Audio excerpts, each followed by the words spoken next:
Hi, I'm Coach Corey Wayne, and today we're going to go through about 20 different questions. The girls are going to go and pick the one. We actually put a Instagram story up and said, what questions do you guys want to ask me? And we got, I think it was like over 400 of these little short questions. So the girls are going to go through and pick about 20 of them and ask me. I'm going to give my opinion, and obviously they'll probably jump in as well.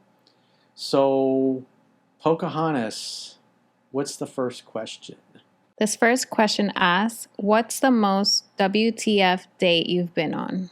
I remember one of the worst dates I went on. I went with this girl that I met at a wedding, and we hung out at the wedding. And then like a week later, she came down to stay with me, and this girl like literally had nothing to say. And just trying to engage her in conversation and find out about her, it's uncomfortable being with somebody who you're trying to get to know, and every time you ask them a personal question, they're uncomfortable and they don't want to tell you. And they don't really have anything to say. And you're thinking, man, I got to spend the whole weekend with this girl. So that's not fun. That's like going out on an online date, and you get there and they don't look anything like their picture, and you're thinking, oh, I got to Catfish. have at least one or two drinks. I don't want it to make look obvious that I'm trying to dip on out. Yeah. So those are unpleasant. I've had a date like that at Dave and Buster's. It was the worst date ever. Like you're supposed to go with someone who's like playful. Like it's a good time. You're playing what are they called? Video games, I guess. Yep. Yeah, video You're games. obviously a big gamer girl. And you're supposed to like mess around, stay on the machine for like more than like 5 minutes. But with him, it was like, all right, let's go to the next one. All right, let's go to the next one. It was like, okay, this is so boring. Like I wanted to leave the whole time. And I've never been to Dave and Buster's ever again. You had a bad experience. Bad experience. Now you're traumatized. Now don't even think about How asking about me to go there. traumatized? Yeah. All right, another question for you, Corey. Yes, ma'am. What's your view on men, quote, needing to get married and have a family, end quote? Well, if you look at most of the television programs, the general theme is that a guy's got to lock a girl down. When he finds Mrs. Right, he's got to knock off the competition and make a mad dash for the finish line and put a ring on her finger because some other dude's going to come and steal her from you. And when you see that, because you got to understand, these movies are written by the geeks and the nerdy kids that sat in the back of the class and are awkward and weird with people, especially girls. And so they have a fantasy of what they wish things would be like. And that's how they make the movies. And so the guys see this and think, oh, I just got to pursue and pursue and pursue and basically act like a stalker, and then she'll fall in love with me, because that's what you see in all the movies today. But when you go back and you look at movies from 40, 50, 60, 70 years ago, it's always the women are pursuing the most eligible bachelors and trying to land the ultimate guy. And the guys are always the ones that are, the last thing they want to do is settle down and get married. And begrudgingly, by the end of the movie, he falls in love with her because she's in love with him and she's great. And they live happily ever after. And so what's happened is, because of feminism and trying to make the sexes the same, now what you see on TV, especially the sitcoms, the guys are the lovable buffoons that can't get anything right, and their wives or their girlfriends are stoic and very masculine, and they come in and they solve everything, and they basically mother the guys, and the gender roles are completely reversed. And so if you grow up in a household where maybe your parents aren't around, or maybe you come from a broken home, or you got a single mom or single dad that's raising you, and you watch this stuff over and over and over, and you see thousands of hours of this type of footage, this type of theme, and then you grow up, you think that's how relationships are. You become literally emotionally anchored to behave that way. It's literally propagandizes you. And then when you go out into the real world and start acting like that with women and trying to lock them down to a commitment and act needy, the reason guys act needy is because they're driven by fear, and they don't feel they're good enough. They don't feel that once the woman gets to know them, that she's going to really want to stick around. And so they try to force everything. They call too much. They text too much. They're constantly trying to find out where they stand with you, if you still like them, Do you like him as much as you did the other day? And obviously, I'm sure you guys have met dudes that are like that are very needy, very insecure, and have no self-confidence, and you get turned off pretty quickly. So when I'm older, that person cooks. That doesn't wait for a woman to cook. Because I don't like that. You don't like that? So, no, because a man will be so comfortable and like, oh, she has to cook for me. Like, make the woman do everything. Bitch, I hate that's my that. slippers. And like on Give me a TikTok, beer. there's a family that I follow, the Scott's family. And it's so funny. They're those two. The husband cooks. She doesn't cook. But they made an agreement before they married that he would cook and she would do all the chores. So I like that. Like the roles were changed. Instead of the woman always cooking, it's him. And he loves to cook. He's like a chef. He prepares these unbelievable dishes. And she does the work around the house and she takes care of the kids. Perfect. So they found a good way. I had a client years ago that he met his wife because of what he learned from me. And then late after they were married for several years, I think they had 2 kids at that particular point. He was like terrible with money and balancing the checkbook and all those things. And so he would write checks and just hope that there was enough money in the bank account to cover everything. And so what would happen is his wife was very detail-oriented, and she liked doing all that stuff. But he says, I'm the man of the house. I'm going to do this from now on. And he was working. She was a stay-at-home mom by that point. And so she's like, okay, because she respected him, and she let him do it. But the phone would get shut off, or the cable would get shut off, or they get letters and late fees and stuff for the rent not being paid on time. And she's used to having all that stuff paid because it gives her a level of comfort and a level of safety. And so what ended up happening is it created a lot of friction in their relationship. And so I remember I did a phone session with them, and he's expecting, Corey's going to totally back me up in this. And so I obviously let her talk first and listened to her, and she explained her side of the story, and then he told me his, and because it really affected their sex life because she didn't feel safe and comfortable in the relationship, which obviously is going to make a woman's pussy drier in a bucket of sand, and she didn't want to have sex with him because she didn't feel safe, and she didn't trust his masculine core. But he was all in his ego, and he wouldn't listen to her, and it was creating a lot of unnecessary friction. And so after I listened to both of them, I said, she's better at it than you. The bills are paid. There's no late fees. It makes her feel safe and comfortable. Let her do it. She's better at it than you. And he was surprised I told him that, but he did. He let her have control of paying the bills because he sucked at it. And that completely solved all those problems in their marriage. His sex life came back great because he sent me an email a few weeks later. He's like, man, things are back to normal again. And that was a big thing because if a woman doesn't feel safe and comfortable and doesn't trust your masculine core, she's not going to feel safe being intimate with you. She's going to get turned off. That's my mom. My mom takes care of the bills too. My dad does not do none of that. But he brings in the money and he works. That's annoying. Next question, Corey. What does it mean when a girl says, quote, who hurt you? End of quote. So that's a condescending insult. She's basically implying that there's something wrong with the guy or he's doing something wrong. So it's meant to make him feel bad or ashamed. Maybe he legitimately did something wrong, but she's trying to say there's something wrong with him. And you got to assume when if you haven't done anything wrong and somebody's saying that to you, they're trying to diminish you in some way because it's typically projection. So no one will ever do or say anything to you that isn't a direct reflection of how they feel about themselves in a moment. And so what she's actually trying to do is disassociate from that and say, there's something wrong with you, but I'm perfect. So I see that insult a lot in the comments, especially like in the TikTok videos, all of the hate that I got. Would you say it's equal, the phrase who hurt you for men and women? Or is it like common for both or just common for I see a girl to say mostly one? women use that as a conduit. Oh, you got hurt by somebody and therefore you're fucked up and there's something wrong with you, but I'm amazing. I feel like it's pretty equal. I'm a girl, but I've gotten... You had dudes say that to you? Yeah. I feel like the way I mean it is like I feel like that person has like emotional damage.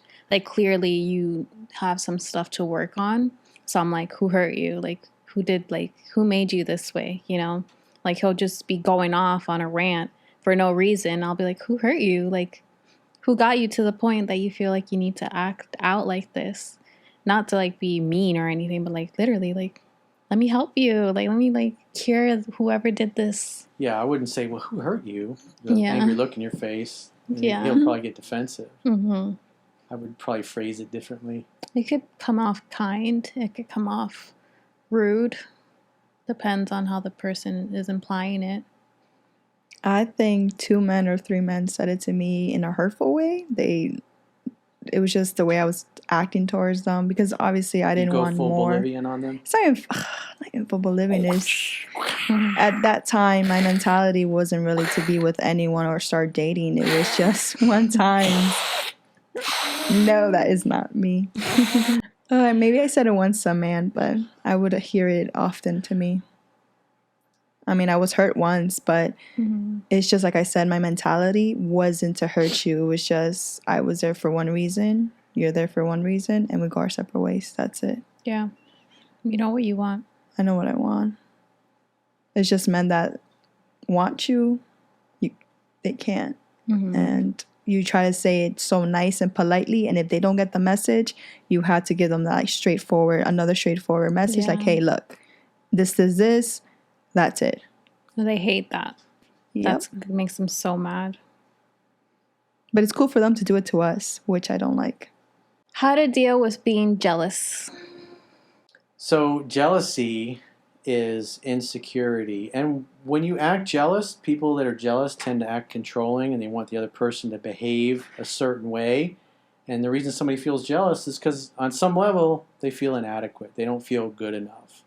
Like in your case, because your real dad wasn't a big part of your life when you were growing up, and on some level you're going to have some daddy issues because of that, because you didn't get enough hugs, you didn't get enough atta-girls. On some level you probably thought, well, my dad doesn't want me, or he doesn't care about me like he does my other siblings or his new family or whatever. And so you, as a child, you start to think about these things, and then you focus whatever questions you ask your brain is what your brain's going to focus on. So if you're asking shitty questions, you're going to get a shitty answer. And so when you get jealous, you have an internal story going on in your mind that says, I'm less than, I'm not good enough, I don't deserve to be loved, I'm unlovable, just like my dad made me feel, and this guy's going to treat me the same way. And so you presuppose that something is wrong when it isn't. And the more you act that way and you act jealous and insecure, eventually, especially a guy doing it and being jealous and insecure of a woman, eventually the woman's going to realize he's a little bitch. Yeah. He doesn't think he deserves to be with me. And the more a guy communicates that he doesn't deserve you and he feels inadequate, eventually you're going to agree with him and say, bye-bye now. Bye-bye. Bye-bye now. So there's a question that popped out to me, and it says, what is the number one value that you and your significant other should have in common? Well, if you're in a monogamous, exclusive relationship, then that should be important to you, and that should be important to her. Because if you're dating a woman who has cheated on every guy she's ever been with, or cheated on a lot of them, or been cheated on, and she comes from a family of cheaters, and you expect her, and she's got lots of male orbiters and friends that want to date her, but they're stuck in friend zone, then you shouldn't expect that person to be monogamous, loyal, and faithful. So when it comes to if you're in a monogamous relationship, that you have to share that, because you can't expect somebody that's never been monogamous and loyal and faithful to, just because you're an awesome human being, that they're going to be loyal and faithful to you just because you're amazing. Kind of like what we were talking with Daniela about last week. You got to look at a person's actions and what they do, not what they say. People often that are liars and that they're devious, they want to be a good person, they want to be loyal and faithful, but they don't have the values. They didn't grow up with an example to emulate, and they're emotionally anchored to being devious and dishonest and disloyal. And so when the circumstances are right, when they're not happy, they tend to invite attention from other people. So you shouldn't be surprised that they violate your trust. So from that perspective, I'd say that's the number one most important. I think you should value yourself and never let yourself go in the relationship. And if you both can carry yourself that way. What do you mean let yourself go? Like let yourself go physically where you just let your appearance go in and general, you gain weight? like morals wise, like you going into the relationship, you had high expectations, high standards, and then once you get comfortable, you start lowering those, so you lose your value. Or you just go back to your natural set point, what you already were. Because people can hide who they are for about the first 90 days of a relationship because they're putting their best foot forward. They're putting forward the version that they want you to buy. Mm-hmm. But, when you've been with them 3 months, 6 months, 9 months, a year, and you spent so much time together, you're able to see past it because the act goes away. And then you see them for who they really are. And they're good days, they're bad days, they're average days. That's why you got to take your time and vet properly. Instead of going, I'm in love, our soulmates, they're meant to be. Mm-hmm. No, you only get to that part when you get love at first sight. That's it. It's pretty amazing. But it doesn't mean you're going to be together forever with that person. You did say that before. But man, it is intense. Because that's a soul connection. You're supposed to meet that person. You're supposed to have experiences together. Doesn't mean that you're going to be together forever. But man, is it intense. I saw someone my freshman year in college, and when we saw each other for the first time, we locked eyes. I thought it was love at first sight. Like I felt something different. And it's so funny because when we met each other a couple weeks later and we talked, he said, like, look, I was trying to go to the I wasn't trying to go to the cafeteria, but something told me to go. My boys were telling me to go, and I really did not want to go. And I realized you were there, and like maybe it was kind of like a sign. But we never hooked up. We never did anything past that, but because we fell apart. But I thought there was a connection in the beginning. There was a connection. Maybe you lived in a past life together, and that was your karma. Oh, Lord, don't say that. He was great. He's 6'8". Oh, my God. Imagine my past experience. 6'8". Oh, my gosh. He's tall. He's a big man. Huge. He's a big, strong man. How can I forget about my ex? Now I'm in a new relationship still thinking. That tells me that you settled for somebody that doesn't take you all the way, that you don't feel the same strong emotional, mental, spiritual, and physical connection to. A lot of people do that. A lot of people settle. So don't get into relationships with somebody and commit to them unless you're 100% all in, that you feel it in your soul. Because if you're still thinking about your ex and you're in a new relationship, then on some level you feel you settle. Because most people are impatient. It doesn't happen right away. They meet somebody new or better, and then they just settle for the first thing that comes along. That's a bad way to go. And they probably didn't allow themselves to move on completely either. They just jumped on the new boat. You got to take time to heal and be alone and be single for a while. Get to a place where you love your time alone. You love hanging out by yourself. You love hanging out with your friends and your family. Get reconnected to your social life, working out, taking care of your body. And get to a place where you're content with your life, but you would love to have somebody to share that with. Mm-hmm. And then you're ready. Well, I ain't ready to be in a relationship, but I just know I would never think about my ex, so they don't got to worry about that. Alrighty, Corey. What is your opinion on marijuana? Marijuana?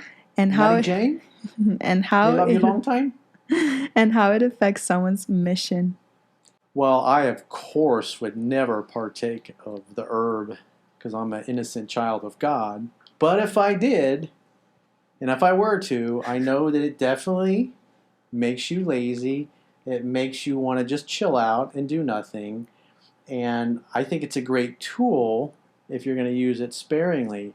But if you're going to wake up in the morning and be high all day and high all night, you get used to always being high instead of being normal. And you should use it as a tool.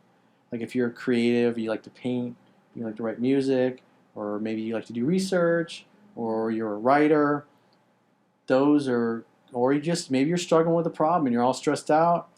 Take a little toke on a bong hit for Jesus, if you will, which of course I've never done anything like that before in my life. But the idea is I read somewhere years ago, and I can't remember what book it was in, but what it said is like whether it's drugs or alcohol, they basically numb the lower vibrations so you experience the higher vibrations that are there. Hence the, hey, I'm high. So in other words, it like kind of numbs the negative emotions so you can kind of be in a peaceful and relaxed state, and you're gonna make your best choices and your best decisions when you're peaceful and relaxed. And so it's a great tool if you're stressing about something to smoke and see what comes to mind. But if you're just smoking all the time, yeah, then it just becomes, I'll do it tomorrow. I'll go to the gym tomorrow. I'll just order pizza now. And so you can't use it as an escape. You want to use it as a tool. And a lot of people use it as an escape to avoid life. Because all addictions come from a failure to feel. You don't like what you're feeling when you're sober, and so you drink or you smoke or eat lots of chocolate or cake or whatever. Like people that are obese, they use food as a drug. And so, because when you eat food, it changes how you feel. It changes your state. And that's what drugs, alcohol, food, sex addiction, whatever, it's you're trying to change your state, to distract yourself because you don't like what you're feeling. Because whatever you resist will persist, but what you look at disappears. So if you feel like shit, be present with those feelings and give yourself permission to authentically experience them without any judgment, without trying to numb yourself or trying to escape from them. So this question comes from my personal experience. My ex, Your ex-boyfriend? my ex-boyfriend, Not one of yes. your ex-girlfriends? No, my ex-boyfriend. Darn. His brother That's has something juicy. No, his brother has a new girlfriend, and I noticed she followed me on Instagram. And some of my ex's friends, close friends that I don't know really much, but he does, of course, also followed me on Instagram. Is that weird to say? Like, is he reporting back? Are they reporting back to him, or what's going on? Possibly, but what it typically means is your ex-boyfriend's guy friends that are following you, it's because they want to fuck you. And they're hoping to get a shot. I mean, they're girls. Well, I thought you said they were guys. No, they're girls. All of So them the girls are following you. The guys been following me, and they've been in my DMs for a while, so. Maybe they feel threatened by you. Maybe they're worried that you're going to come rip off their boyfriend. Or maybe he's talking about you to them. Yeah, exactly. And he's probably talking about you. Yeah. You're a legend, obviously. And they're probably like, ooh, let's try to get some sneaky information. These women are catty. You guys are catty. That's what I'm saying. It's very sus when I saw them. Like, I laughed at first. I laughed. But then I noticed that we looking at my story, like, right away. So it's just like, that's kind of a red flag right there. Are? You definitely They're have looking for intel. You have minions. And they're worried that you may steal their boyfriend, probably because you're prettier than they are. I don't know what it is. Oh, one of them has a boyfriend too. But obviously, I'm not going to partake in any of that. Karma is really a bad thing, and it's out to get you if you do something wrong. So that's why I don't get myself involved in any relationship or marriage or anything, because karma can bite me right in the back, in the butt. So no. But it's funny though, because you were talking about the guys. I've had his guy friends already in my DMs and texting me or liking my pictures. Like, I got my shot now. She's free. But too bad. My standards are high, and I'm not lowering them ever again. I've never been a homie hopper. A homie hopper? Yeah. There's a term for this? I wouldn't want a homie hopper. I didn't know about the homie this. hopper, but I just know about that. You guys are a wealth of information. Mm-hmm. I wouldn't want like my ex like sleeping around with my friends, so that's why I don't do the whole guy thing Literally, either. They become ugly to me off the bat.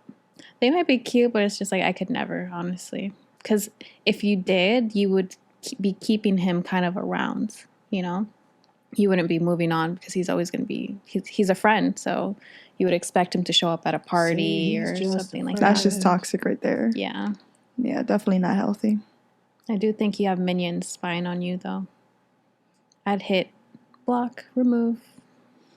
Oh, I have a close friend, so the good things that I post always in close friends. I don't mind because obviously my page is public, but if they report that I'm dumb, it's just, if that's the life you want, go ahead. I'm happy. Yeah, when that many women are following you that are connected to that guy, he's probably still talking about you a lot. And so, like, who is this girl? And they also might feel threatened by you because they want to make sure that because they probably don't trust their boyfriends, and they know that these guys are probably sliding into other girls' DMs. Because you said some of them did slide in your DMs, so They're probably all talking and about maybe you. they found out about that because they're going through their boyfriend's phone when he's passed out or whatever.